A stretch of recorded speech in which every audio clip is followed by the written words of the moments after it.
So good morning, Good and thank morning. you for being available to come and participate in the Hearts of Freedom project. We really appreciate your participation. Thank you very much. You're welcome. Thank So you to invite me too. I will begin by asking you your name, please. Tam Duy Nguyen. Okay. And where were you born? I was born in Nghĩa Hiệp, Quang Ngai, Vietnam, a small village near And that small village was in Quang Ngai, the province of called Quang Ngai, right, and and it was close to My Lai. about more than 5 kilometers. You go straight to Malai. Malai, yeah. Okay. I ask you that question because My Lai is famous for in the history. Yeah, in the Vietnam War history. Yeah. Right. Do you have memories of what your life was like as a young child, as an adolescent, as a young man in Vietnam? Well, I have lots of good, bad, everything, but sometimes, you live the life, you just let it go and be happy with what I have. So, yeah, I was born in not too far from where I born, and I grew up in that village. It's it's between the communists and the Vietnamese government, both sides, they back and forth us.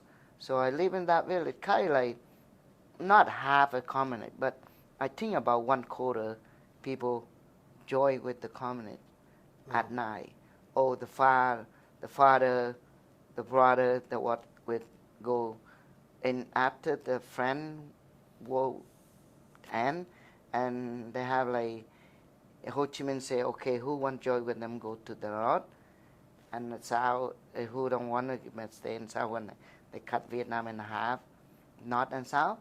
Mm-hmm. So my father was tried to join when, and my uncle said, what my father said. My uncle said, no, you stay home because you got nothing to worry. You can be. So then my father stay in my town. He didn't go, but my neighbor, some of my cousin, father, my father cousin, they went to with Ho Chi Minh to the north side. But my dad, he didn't go, so that's why I born after that. If he gone, I wouldn't born. And we was a poor. I remember it's like we really poor family. My mom and dad, they married young. They have 8 children, and we have no property, no land. He was a farm, but very, very poor. Like, no, you farmer, but you have no land, and like you have nothing. So you have to rent a couple piece of land, and we working. And he tried to send me to school. We tried to go, and we have to help the farm. When I learned, I know nothing, but when I 8 years old, I already know. And I went to help them in the farm. But between children, that like they already start. When I'm learned, they not fight yet. But I think I remember 62. They called my brother, 1962. My older brother, he was in the army to training to get ready. So after 2 years, he go home. Like you go to army for 2 years, then you go home. So I remember 62 or something like that. They call him back. So he have to join back with the army. So then stop, and I know a little bit. And when my 1965, they big fight in my village. Then we have to run away from the fight. So when we run away, where can you go? They're all same. You go from this village to other village, and you have nothing. You can't take anything when you just run away from the fight. Like the boat fight, you have to get out from there, or you get killed. That's all. So we did. I remember. I try to remember a couple of times. Like 165, we run to cross the river. to next village, and we be there for a couple months. We have no food, and we come home. So they finish fight, we come home, and you come home, you work with the farm again, and school, you're not. I go to school for a little bit, and when I fight, I have to run. So, and we've been back and forth and up and down all the time. The village really, they tried to take over my village because it's my village is strong too. And I remember one few times the communist tried to take over the village, and the village, the soldiers that fight back, fall back, for lots of people die. We see dying every day on the neck now. But one time I really remember me is we run. I couldn't remember 65 or 68. I think 68. Yeah, because I know a little bit more. We ran across the river. So the next village to not fighting, we run. But that side is same thing. At night, community, daytime. So and they come, they fight, and I see people die in the street. And we was there for about 2 months, 3 months, and my family have no more food. Well, we come to a neighbor village. We stay out. You know, you can't just sleep outside there. Everybody go to there, and how many people you know there? One family, 8 family from that village come to this family, because that's all they know. So we have no place to sleep. We sleep outside by between the cow. You know, in the farm they have a few cows, a few pigs. So we sleep there, and I remember one night, me and my brother and sister, we was asleep, and one of us pees on the floor. It's all wet. Then my mom said, "Okay, you guys move to the right, and I stay in the west." So that mom always do. I guess mom, parents always do that. So we 3 moved to the right side, no west, and she stay there. But we stay there for after we run out supply. But when you run away, you can't get a job next village because everybody go there. The whole town on the other side go to this town, and there's no job either. So whatever food we can bring with us, so we eat, and we whatever we can survive. And after 2 or 3 months, I couldn't remember clearly, and we run out of food. So my mom said, "Okay, tell my dad I will go back to the town to get some more food we left behind." But my dad, he said, "No, you can't go back. If you go back, they will keep you there, or either side they see you, they can kill you. Because more chance you get killed than you stay here." But she say here we have 3 kids. That my older brother, they all gone. We have only 3 younger, me and my younger sister and my younger brother. So 3 of us. And my mom say, "Well, I take the kid with me, so they know I have kid. They won't make trouble." And my dad said, "No, still, we don't want a kid get killed. We don't see that." He said, "No, you can't go home." But my mom said, she feel like she needs some supply, so she take us with her. So my father didn't know that time, but he know after. Right? He went to work, and my mom, "Let's go back to the village." So we crossed the river.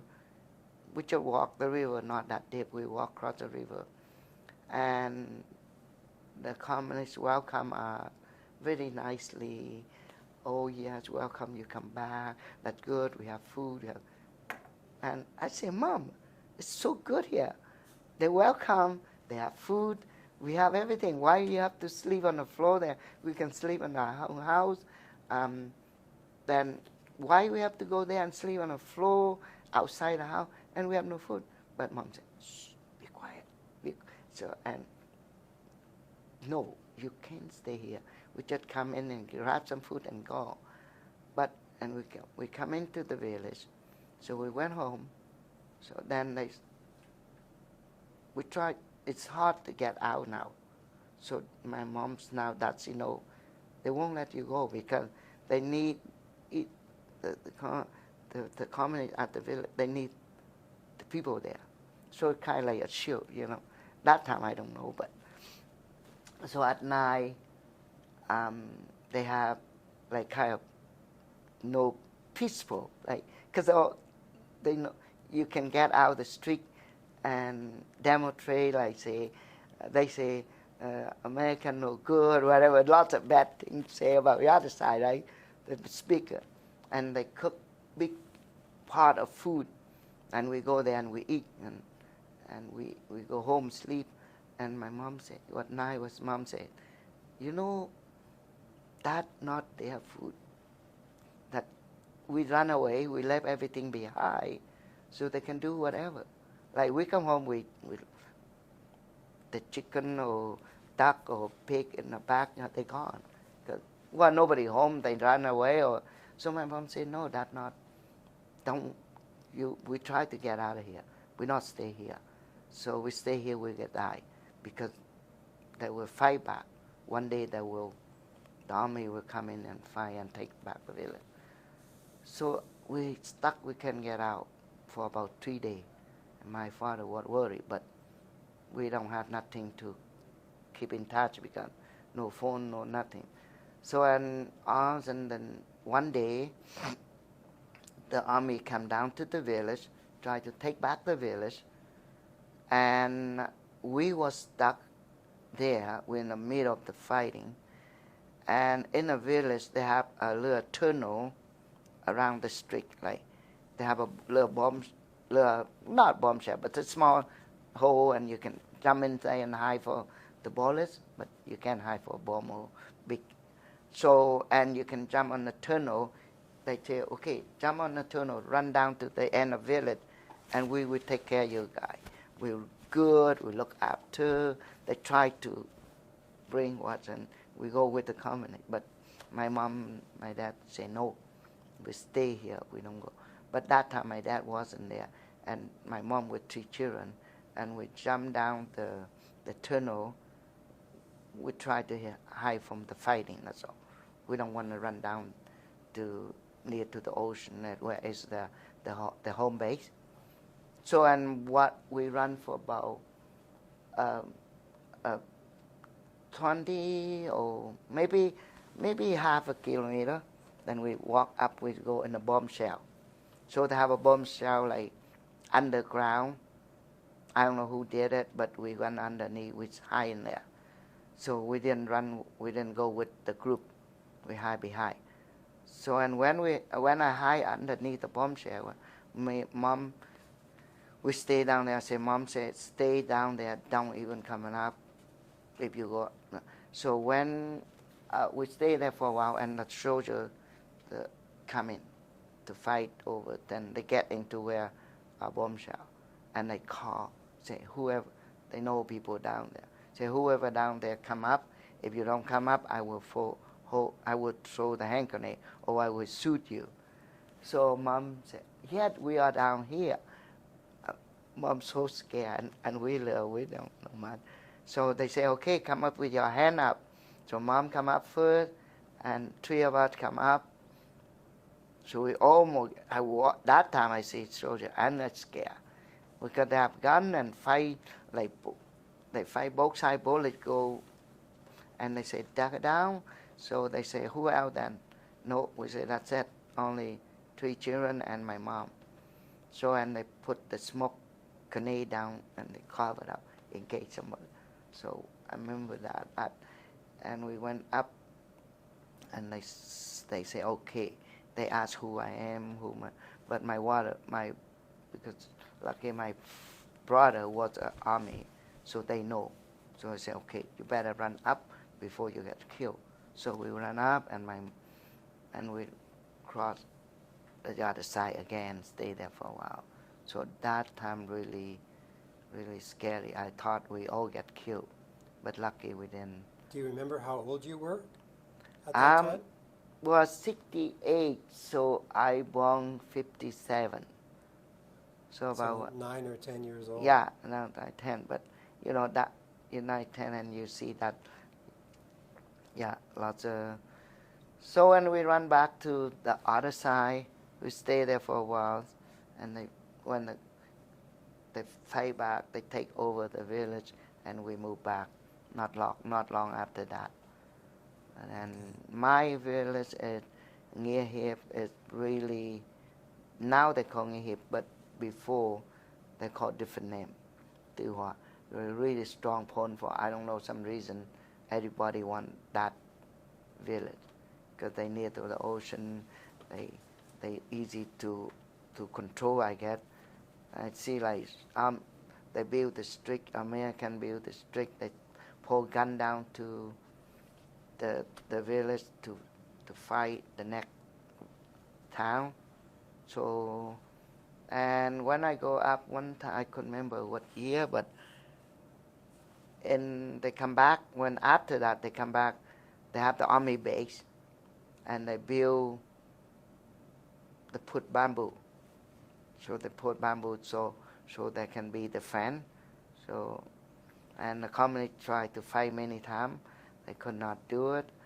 And I remember like we have at night, community come over, ask for food, ask for supply, and my dad next morning he had to go to report to the daytime government, like the south side Vietnamese government. Then we report, oh, last night they come back, they collect this and that, and the next day the communists come back again, say, why you go to talk to them? Why you have to report? And my dad said, well, I don't report, and they say I'll be in trouble. So he have to report to them, and at night the communists come back and ask them. He almost get killed that day too.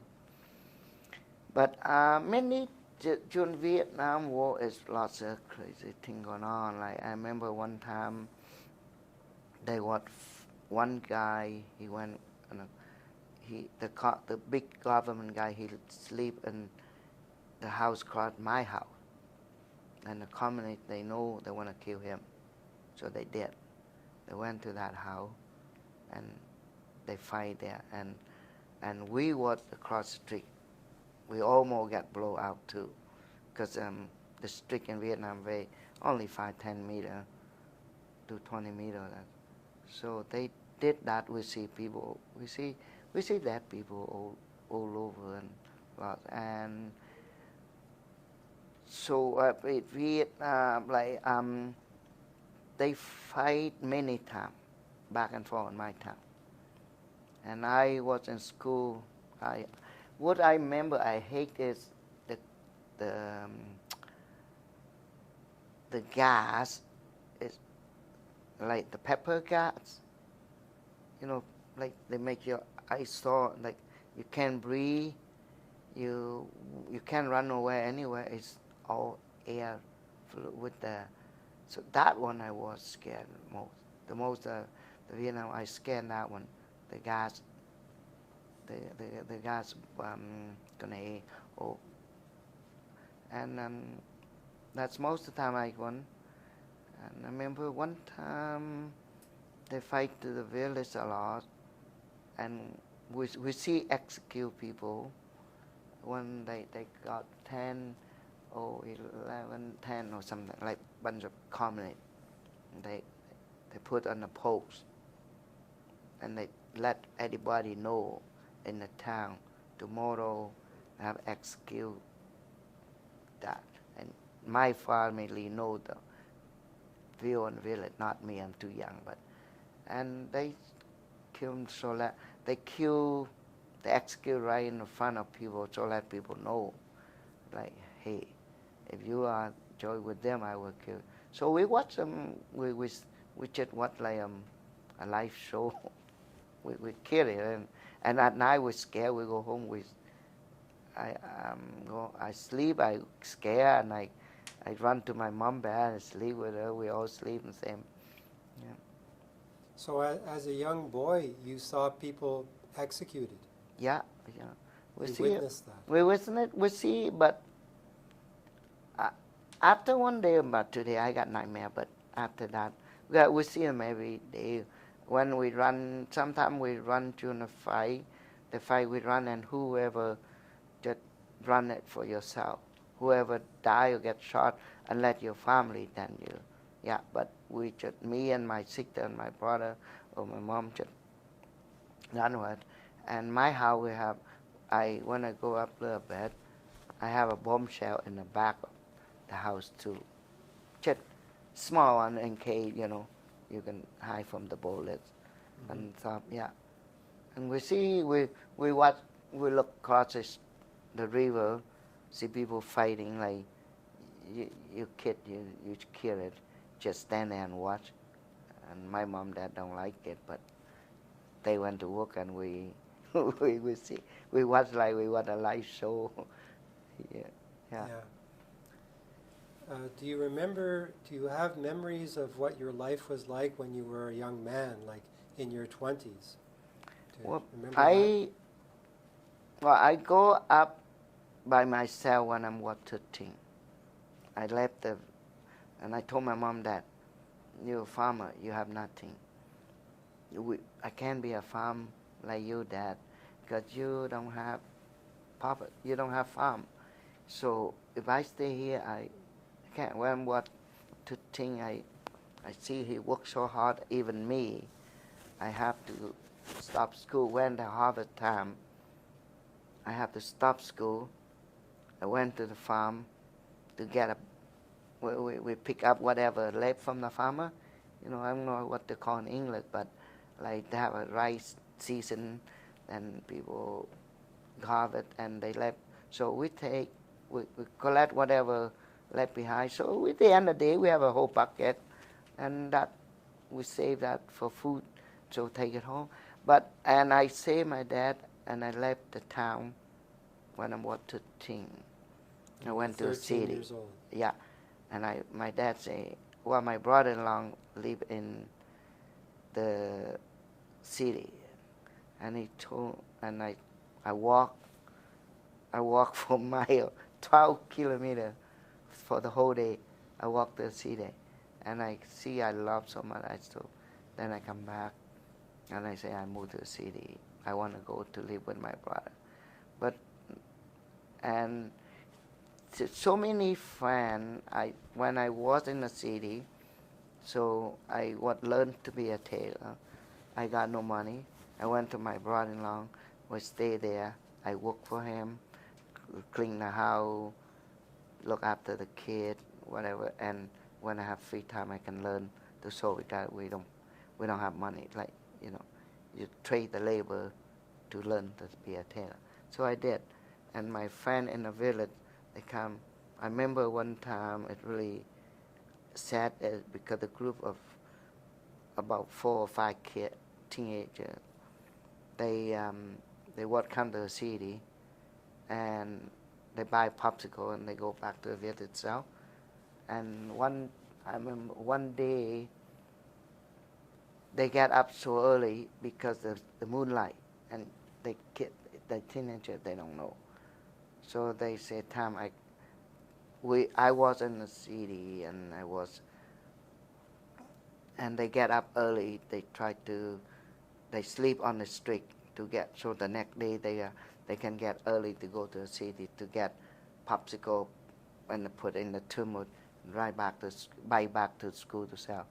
And the cockatoo would wake them up so early.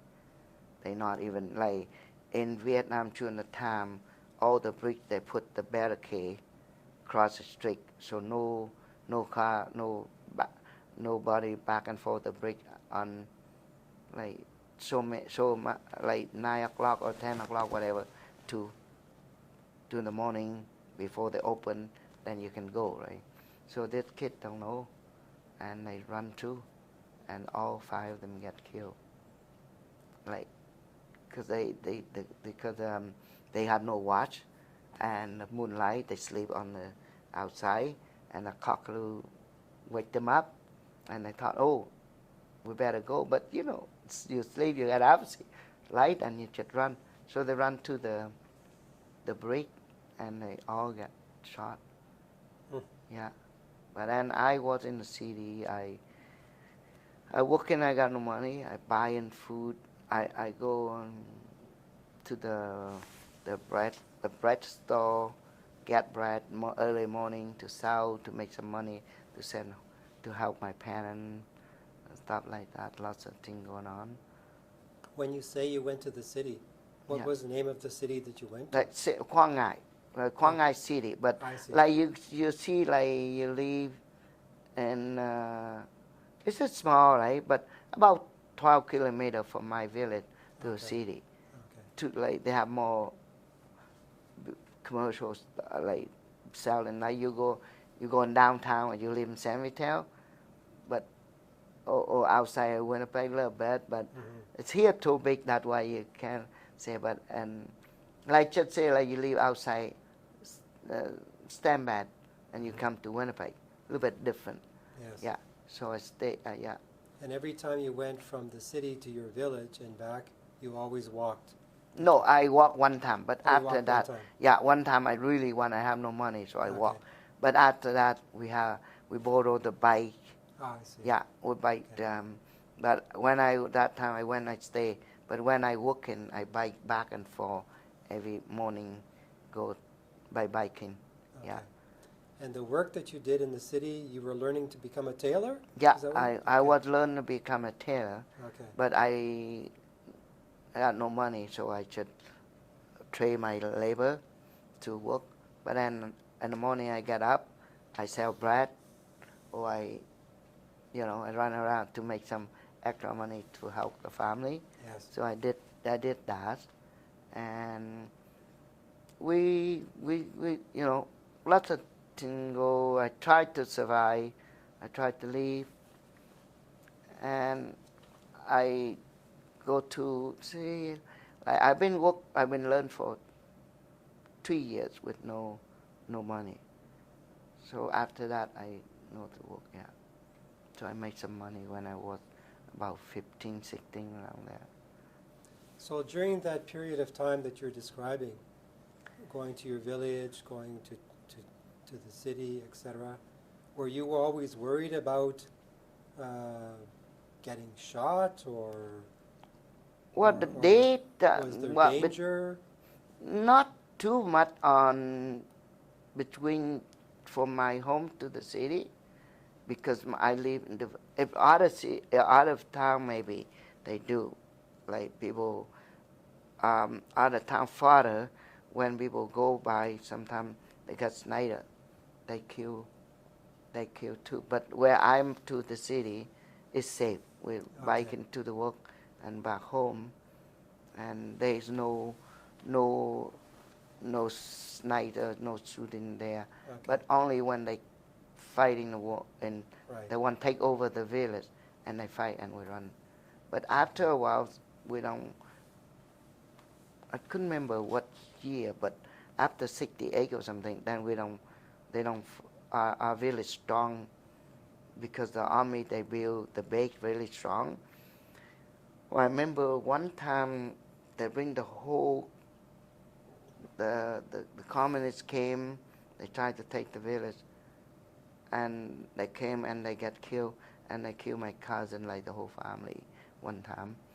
And one time they come back, they send the communists from Hanoi to fight my village to take over, because my village, the the the people go, the family go to the join with the communists.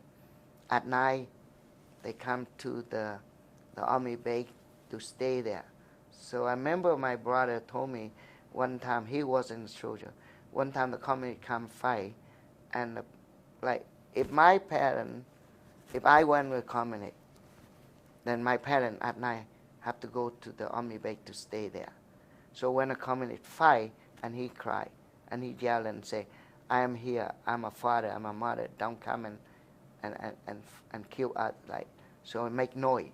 So that why they couldn't find my village.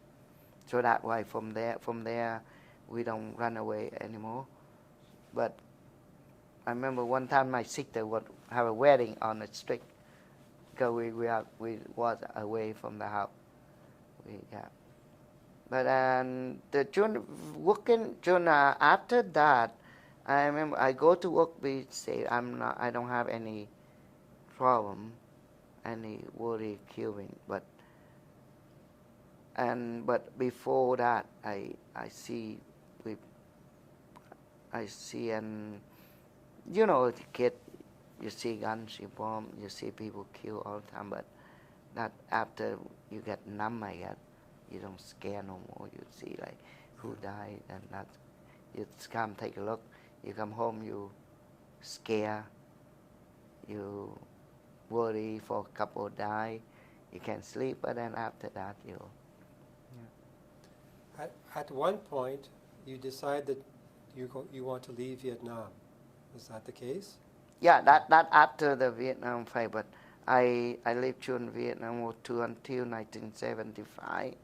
Okay. I was 17, and when I been working, I went, and 75 they take over Vietnam. I was in my town, and we tried to lead, to work, to do whatever we can. But about 78, they called me to fight with the Khmer, because 75 I turned to 18. So during the Khmer War and Vietnam, right? So they did try me, they take me a couple of times too, but I don't want to go to war. I see enough. I don't want to go to a soldier anymore. So I hiding. I don't go. So I remember 77. They tried to take me to fight Khmer, and my friend gone, and they come back with dead body, and I said no, not me. So I'm hiding from the government to take me away. So I was hiding to the end of 1979. Then I come home, because anytime they take they come to the town to say, hey, you come to join the army, join the soldier. So when I was away, I don't stay in my village, and I take my father and my mother to stay in go in jail for me, because I'm not going. Anytime they come to the village to look for me, I'm not there. Like once a month they try to come, or every 2 months or 1 month. And if I'm not, they can't get me, they get my father and mother. Either my father or my mother go to jail for me for a couple of nights. So make me feel guilty. I have to come home.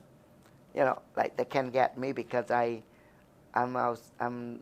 live here and there. I be all over in the town, like far away from, not far, but about 20, 10 or whatever. They can't find me, so they take my mom and dad. So in the end of 79, I say, okay, that's enough. I don't want my father get, go in jail for me, because why should I do that? So if I don't want to go to soldier, I deal with them. So I come home, I sign the paper, I say, really, don't touch my parents. I come home, I will go in the army. So I went, they take me away. I went for 2 weeks, and I pretend I'm sick. We planned already that time. Like my friend say, okay, Tam, if you go to a soldier, you will die in Cambodia. If either you die or you get killed or you get hurt for like 90%. Because so my friend say, no, you don't go. But I say, if I don't go, they still take my mom and dad. So I have to come home and give up. So I did. I went and give up. But then I go to the army. They take me to the army base to training. So I pretend I'm sick. So we make some poison stuff to make me sick. So I try many things. Like I try to make my heart like so. I have coffee with alcohol. When you have coffee and alcohol, the two crazy mixed up, and your heart beat faster, right? So they did that. They check my heart. They say, "You something wrong?" I say, "Yeah, I'm no good. So, but after they know, so then I pretend I'm sick other way, uh, and I don't know how to call it in English, but um, really bad, and they can't find out. So they check my urine. I say I my peanut get sick because I play boy. I don't know how they call it, but so they test my urine. So I say, I'm not sick. How can my children is sick? So I just put something in there to make up. But after to make up, make like my children dirty. So I put some dirty stuff in there. They don't know. But after 2 weeks, I give up. I say no, I can't do that no more because I got nothing to. So I sneak out the car, the army bag, in the middle of the night. So I sneak out the army bag. So then I went home, and that night, and my friend said, no, you can't stay home, because they know you escaped from the army. Now they will come back home, look for you. If they caught you, you'll be die. So then, so he said, what do we do? So I said, let's go to Saigon. I said, whoa, that's a good plan. I really excited, but I have no money. I have no money. But he said, I will borrow some money and we go. So my friend, he borrowed his father some money. He said, we have to take time to Saigon to become bigger place, and you can hide around, nobody will know, because too big, like Saigon, lots of it.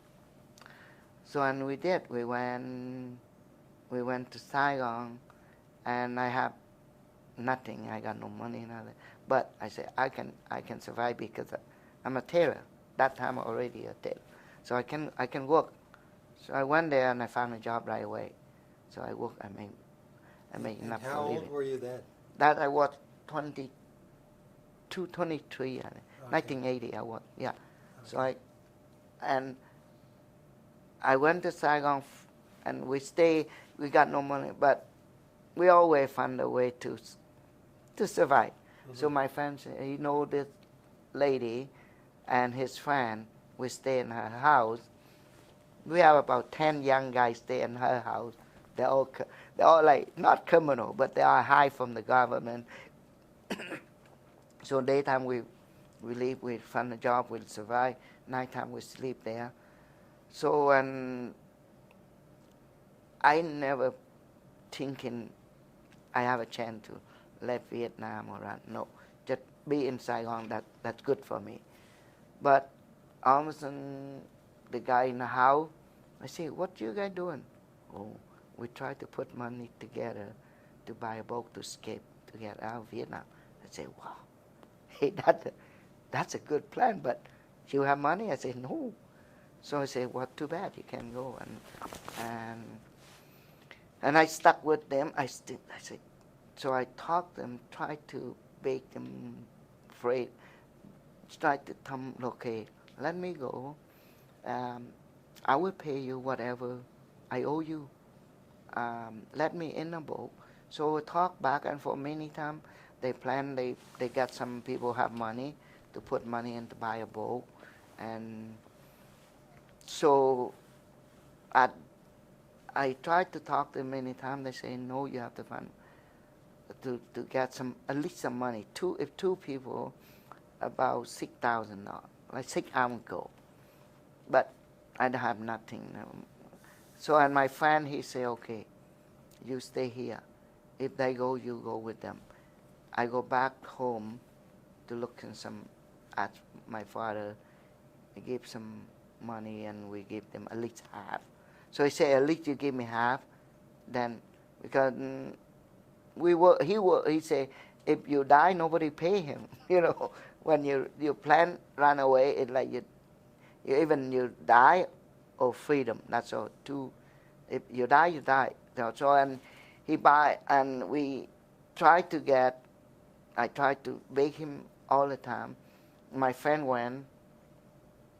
Then we in here we left.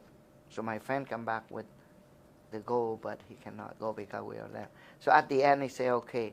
I say, look, just get me sit on you won't miss anything because you're leaving. So at the end, I say, okay, you come with me. You owe me 3 ounces of gold. That's so little. That 3 ounce, like compared with other people, they pay 10, 20 ounce of gold. That time we talk about ounce gold. We don't talk about money because they talk about gold only. Like so about $2,000 US that time. So and he let me go. So we went. And at night we planned and we we get to from Saigon we go to Vũng Tàu. We take a bus. Then was like we divide. We have 17, but I don't know who in the boat, who and what. We know nothing. We just know me and my friend and 3 guys. That one group. The other group they divide many groups, so they don't know. When we get together, nobody know. So then we get on a bus, go down to the place where we supposed to meet by the ocean. So in the middle of the road, the car broken. So we have no more money, and the car broke, and the guy, we already pay for the bus fare, so he not worried. They fix the bus, take time, but then we say, if they do that, we will miss the chance. So I have to ask what they call a hitchhike, like we go, okay, so one big truck with pig, 4 pig, and we ask them, they said, if you can sit with the pig, then you can go. We say, that's okay. We want to go, we can mix it. So 3 of us jump in the pig truck and get to the ocean, to the village near to the ocean where we all meet together. So we stay there for the whole day, and at night when the boat come, and we all jump on the boat, I thought the boat was big, but in my town just a small canoe, 1 or 2 people. When I see this one, I say, oh, that's not bad, but actually too small when you compare with the ocean, right? So, but then we get on the boat, all 17 of us get on the boat. We get to the mouth of the ocean. We get to the ocean. The first day, we have water, we have food. The boat only 2 or 3 meters by 10, 12 meters, and I have a small motor. And first I get on boat, I thought, oh, that's a big boat, that's not small. And I say, yeah, but when you get an ocean, it's just like a toy. But I didn't know, I say, I'm excited, I get on a boat and left Vietnam, that's all I know. That's why I really exciting, I really like it, I really happy I get on boat. But first day I wasn't scared, I'm happy, because I get on a boat, I'm okay, I'm on the ocean, I'm on the water now, I stay on the boat. So at second day we have food, and after that we getting worried, because where we going? They don't know. And the guy the captain, he's just a fisherman. Well, we don't have captain, we have nothing, because we have no money to get the bright people and small boat. So, and we just look at the sun.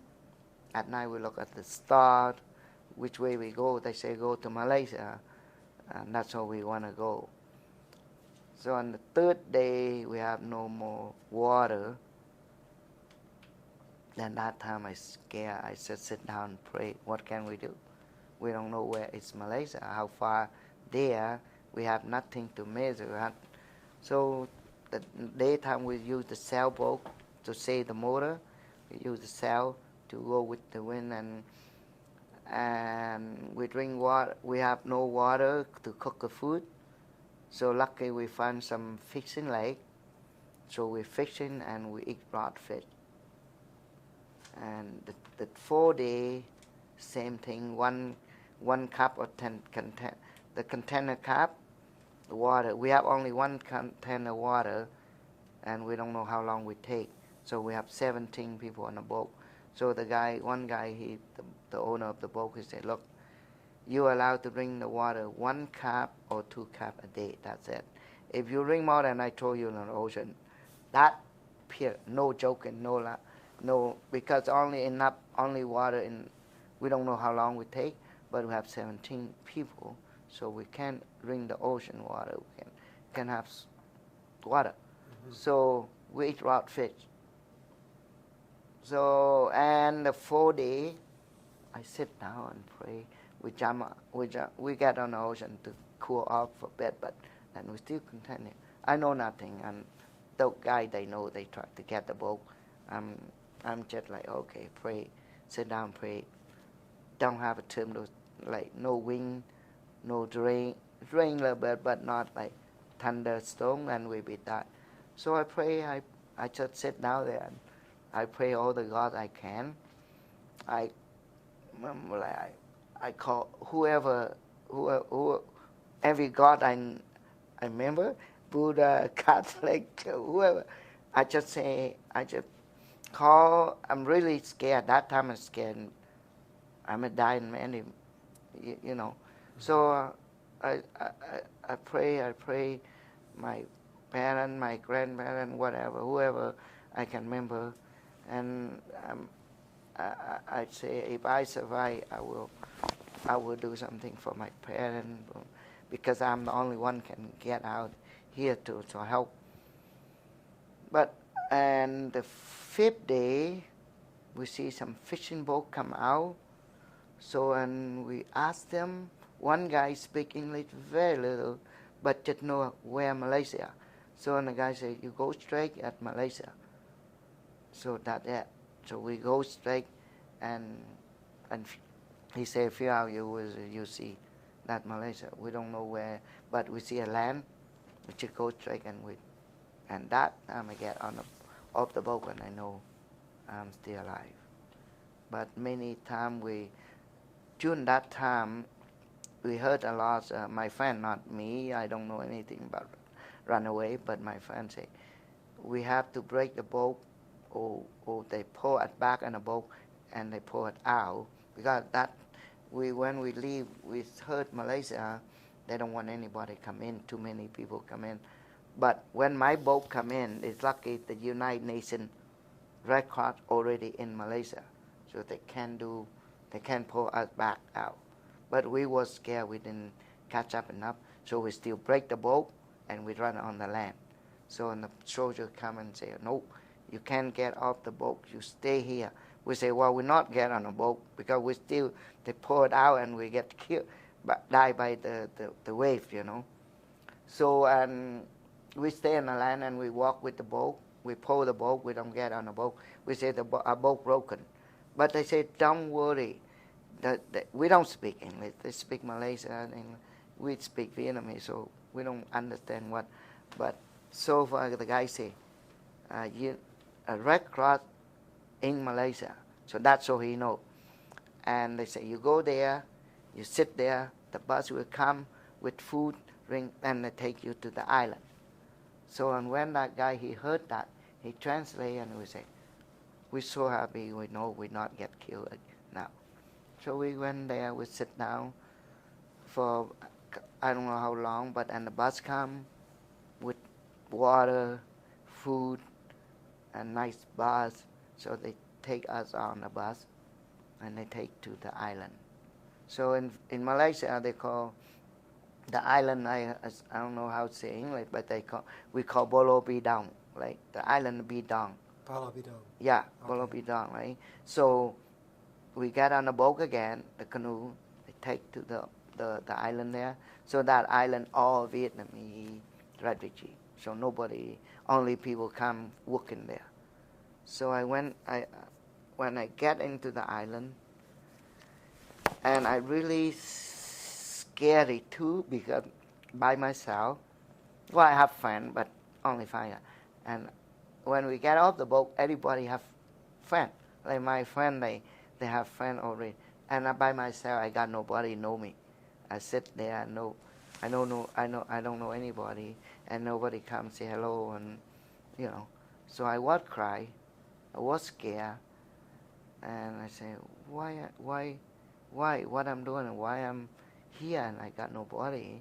But, you know, you're 23 years old, you're a young man, you only been in Saigon for a month and a half, you know, not strong enough to be. But then after for 10, 15 minutes I get, and I say, you know what? I say to myself, hey, you choose this trip. Nobody tell you to jump on a boat and go. And I think back, like I asked the guy to let me in a boat. I pray him. I beg him. I really. So why I'm worried now? He, everybody here Vietnamese. They some reason they here. So why I'm worried? So I say, okay, Sam, stop crying. You're a man. Forget about it. Get up and make some friends and do something for you. So I be strong. I did. So I walk with them. I don't have friends, but I go with them. So and they have friends, and I can be their friend too. So I did. I did just get up and be strong. And I wasn't calm. I got no money, nothing. But I met. And after that, I say I have to walk around to looking for better, right? To make friends. So I did. So I asked around. So first week, and I stay in a camp in the island, and I asked what country come. So that time many immigrants got, like many government already in the island, immigration there. So I say, my friend, many people say, you want to go American? I say, no, I don't think American will want me because I know my family didn't work with the American, nothing. So usually American, they take whoever work with them, so I say no. And I say, who next to American? They say Canada. So I say, Canada? Oh, Vietnamese they call Ya Na Dai. We used to have wheat in Vietnam, you know, flour, make bread. They're really good. We know it, Canadian wheat. So, and I say, hey, Canada not bad. So, and I asked my friend, why don't we go Canada? We stay here, we wait for American take you. You be long time here. Many people, like after a week, I asked around, many people wait for American to pick them up, to bring to American. They've been 2 years, 3 years. They not even left the camp. I said, then we want to live. We don't want to live here. So and five of us, five single guys, and we stayed together one farm, like one family. And I said, choose Canada. So I talked to the guy, and some reason I don't know how, but why. And I said, okay, choose Canada. They follow me. Choose Canada first country, and that's myself. And that guy I don't know, but we all five. And I choose Canada, my first country, my first choice. After that, whoever take me, I will go. I don't care. If that guy don't go, I go by myself. Because I want to get out the camp, the island there, and to be somewhere, not here. So and after 2 weeks, we put in the farm to apply for the third country will take us. So and after 4 weeks, they call me up to interview. So 5 of us come up interview, and they say, okay, you go Canada. We're so exciting, like, you know, in the island for a week there's nothing. Like I see people stay 4 years, 5 years. Mm-hmm. So and after another 2 weeks, they bring us to one of the camp outside of the island to go to the Colombo. So we went to Colombo. We stayed in one of the camp, small camp, and we stayed that for about 2 or 3 weeks, and they transferred to bigger camp. Then we go doctor check up, go to the hospital to make sure your health okay, whatever they need. So we did, and we wait. So usually you get the ticket to fly to Canada after 1 week, 1 month, not that long. But and some reason my file guy it's been lost. So up to the end, and we've been asking, and October, that's the last flight to Canada. If you don't go on that flight, you stay in Malaysia to the next year because winter they don't want to bring anybody. And we went. How many weeks were you in Palo Bidong? Only 6 weeks. 6 weeks. Yeah, 6 weeks very fast. We were really surprised. And then after that, you left Palo Bidong to go to another camp. Yeah, they call convent. I couldn't remember, but Okay. kind of a Catholic camp. Okay. They have I remember I stayed there for a few weeks. It's really small camp, small. They have one bucket of water, you know, about what? Not even 20 liter or 15 a bucket like this small, a day. Oh. You shower, you wash clothes, you drinking, you everything that. With one bucket of water. One bucket, every morning you got to the place where water, you fill up one bucket.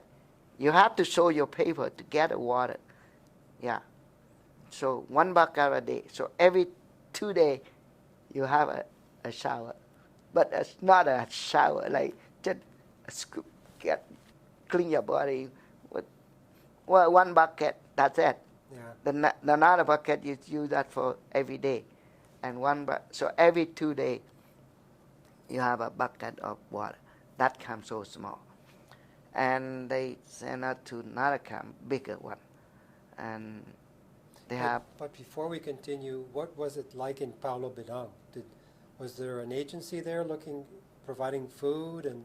They in Palo Bidong I stay only 6 weeks, but right. I don't know much. But so far, like they have agent, they have government office, they have, but you on your own. Okay. Because they say, okay, you go to that area, like they call A, B, C, D, D, you go there and you're looking for your place to stay. I see. They don't give you bed, nothing. Okay. So whoever left the camp and have the bunker there, so we clean them up and sleep on you just do it yourself. You build up the bed or sleep on the floor, whatever, you on your own. They give you food, like more in the canned food, because on the island, right. They don't have fresh food. Mm-hmm.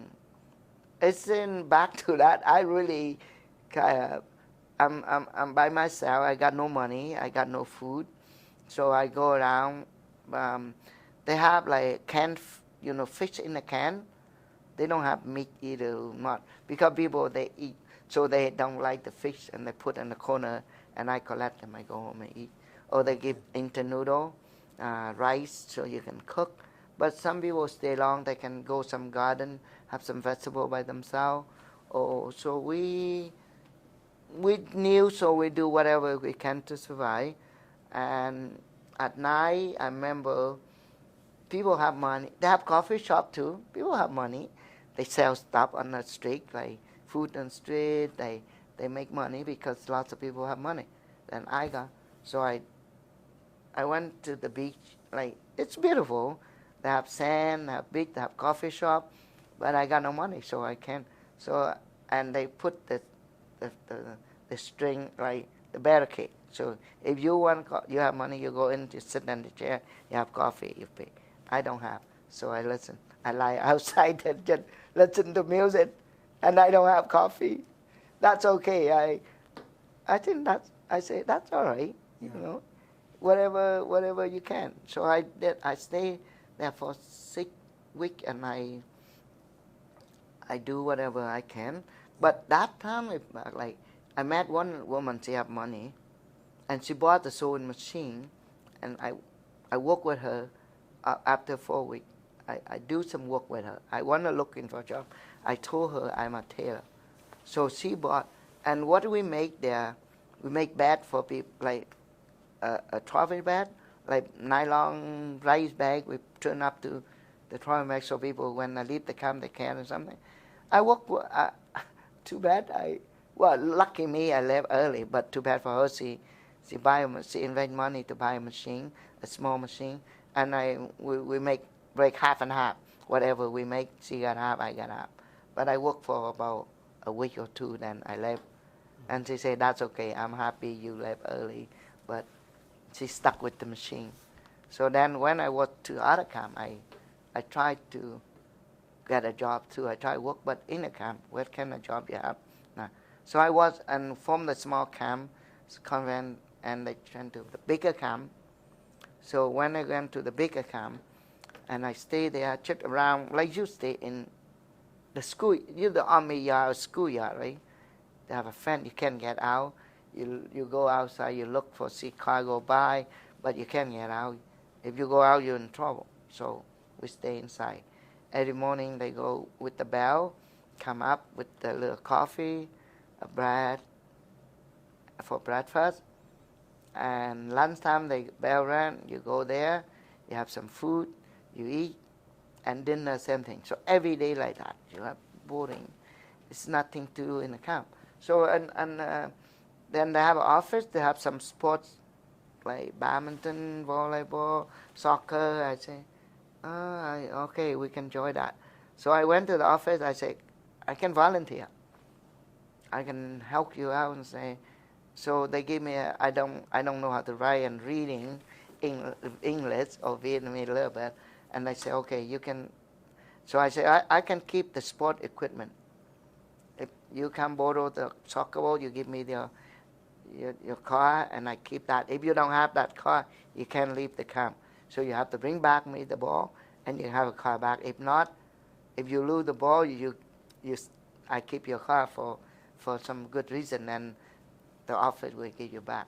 So. Do you remember the name of that camp where you were staying? Singapore, Singapore. I couldn't. And how long did you stay there? I stayed there. Well, I left the island for 4 weeks. 6 weeks I left the island.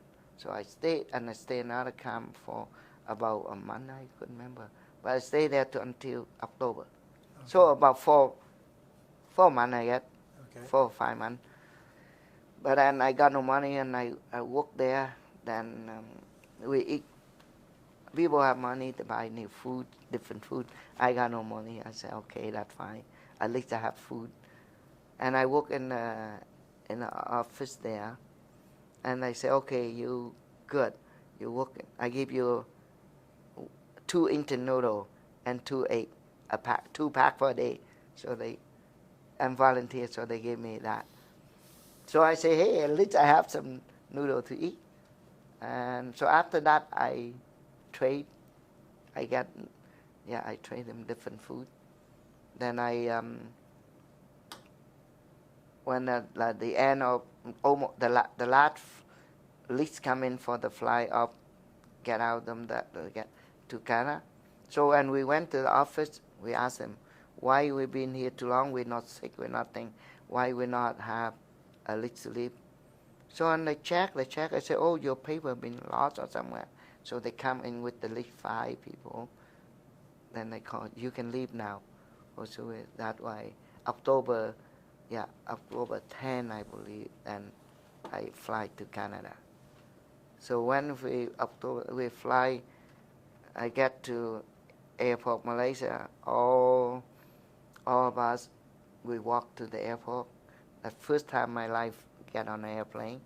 I never on a train, but so I see the big 747. At a big jet, I say, oh, which one we fly? They say that one.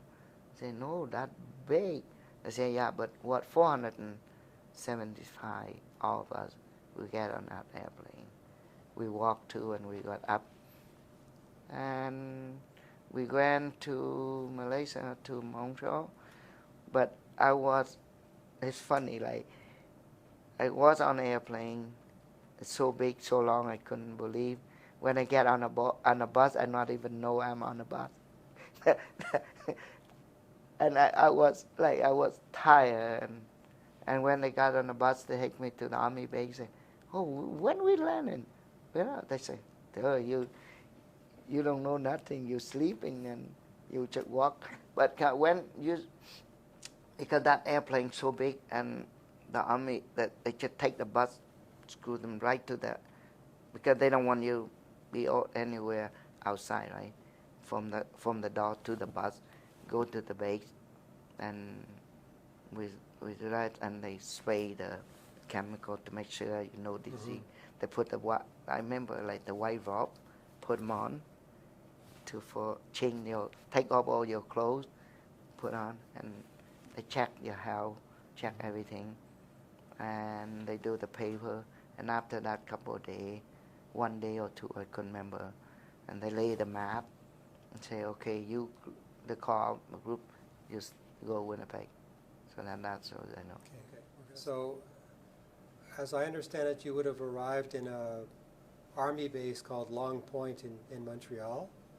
Yeah, I couldn't remember Okay, the that's base. okay. Yeah. And But I then, remember the army base in Montreal. Yeah. Yeah, and you were there for 2 or 3 days, Right. and then after that, there was already an arrangement with Immigration Canada, as I understand it. Yeah. That you were going to Winnipeg. Yeah. They Okay. say they call a group us, say, okay, your group go to Winnipeg. Then they lay the map, say here Winnipeg, and they come, they take us to the airport, and they take to Winnipeg. And at Winnipeg, we have a government agency here take us to Balmoral Hotel. We Okay. stay there for a couple of days, Okay. and they have the apartment.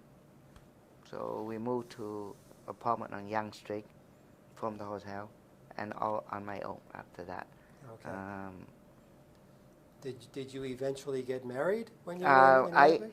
no, what I working for, I single. I working for until 1986. Okay. Yeah, 85 I got married. Okay. I met my wife and I married and yeah, in 85, 86. Your wife was an American. No, Canadian. Oh, sorry. Vietnam. No, Vietnamese. Oh, Vietnamese. Vietnam. Okay. Yeah. And so you got married. I got in married. 1985. Yeah, and I have 2 kids. You had 2 One born children. in 80. Well, I got married. In 86, I opened my own shop. A tailor shop. Yeah, a tailor shop. Okay. In 87, I have my first son. In 89, I have my daughter. Okay. And when I come, yeah, and I bought a house in 85. Okay. And I opened the shop in 86. And after that, 88, I bought the tailor shop right now where I am. I bought that one. I moved there. So not that house is a Guy Madden, the My Winnipeg movie, that based on that the building I in right now, a Okay. tailor shop, 802 outlets, the 800 outlets. That's if you see the movie My Winnipeg, that Guy Madden is the director. He was lived there like my son. Oh, okay. Yeah. So that kind of story, the building. Yeah. Lucky I call that. Yeah, Yeah. I did. I raised my kid there. I bought that building. I raised my kid there. And I when stay you there. arrived in Winnipeg, how was your level of English skills? Were you Nothing. Nothing. Hello. So, No, that's all I know. So Hello. you had to Yeah. learn English by yourself? Yeah, on your I own? learned. Well, they sent me to school for 4 months, Oh, okay. and I say, no, school not for me. I can't take in. I want to work. I say, you got no English. How come you work? You can go work because you know English. I said, don't worry. I will do it. Just teach me how. My job is the tailor, sewing. So I need to know the thread, the collar, the needle, whatever in that job. Yes. So, and my teacher said, okay, you really, I said, I quick. If you don't teach me, I still quicken. I can't go to school because I can't take in. I sit there, but I worry. I want to work to pay the guy I owe the money and help my parents. I'm not going to school after 4 months. So I got a job in 10J factory. So 10J, it's easy, right? Just one sim. After that, for 6 months with 10J, say, no, this is not that's not my job. That's not me. I'm a tailor. I want a little bit more than that. Not just shake seam and every day 8 hours, boom, goes one seam. No, that's not me. I'm a tailor. So I quit and I went to a tailor shop. So I say, oh, Winnipeg, they have tailor shop. Why not working out there? Why in a factory? So I did. I did work. So I work many different tailor. So and 80, yeah. So and my friend, I work, and I said, you buy the house, then you can work at home. I said, oh, not bad. I didn't know about business, nothing. You know, like I don't go to school until grade 5 or 6, and how I know business. And but my customer said, no, you buy the house, and you work there, and you have some machine, you can work in your basement, and you can work home, you make more money, you do. I said, hey, that's not bad. So I did. I buy some sewing machine, and I work. And after 85, 86, I say, oh, that guy don't know nothing.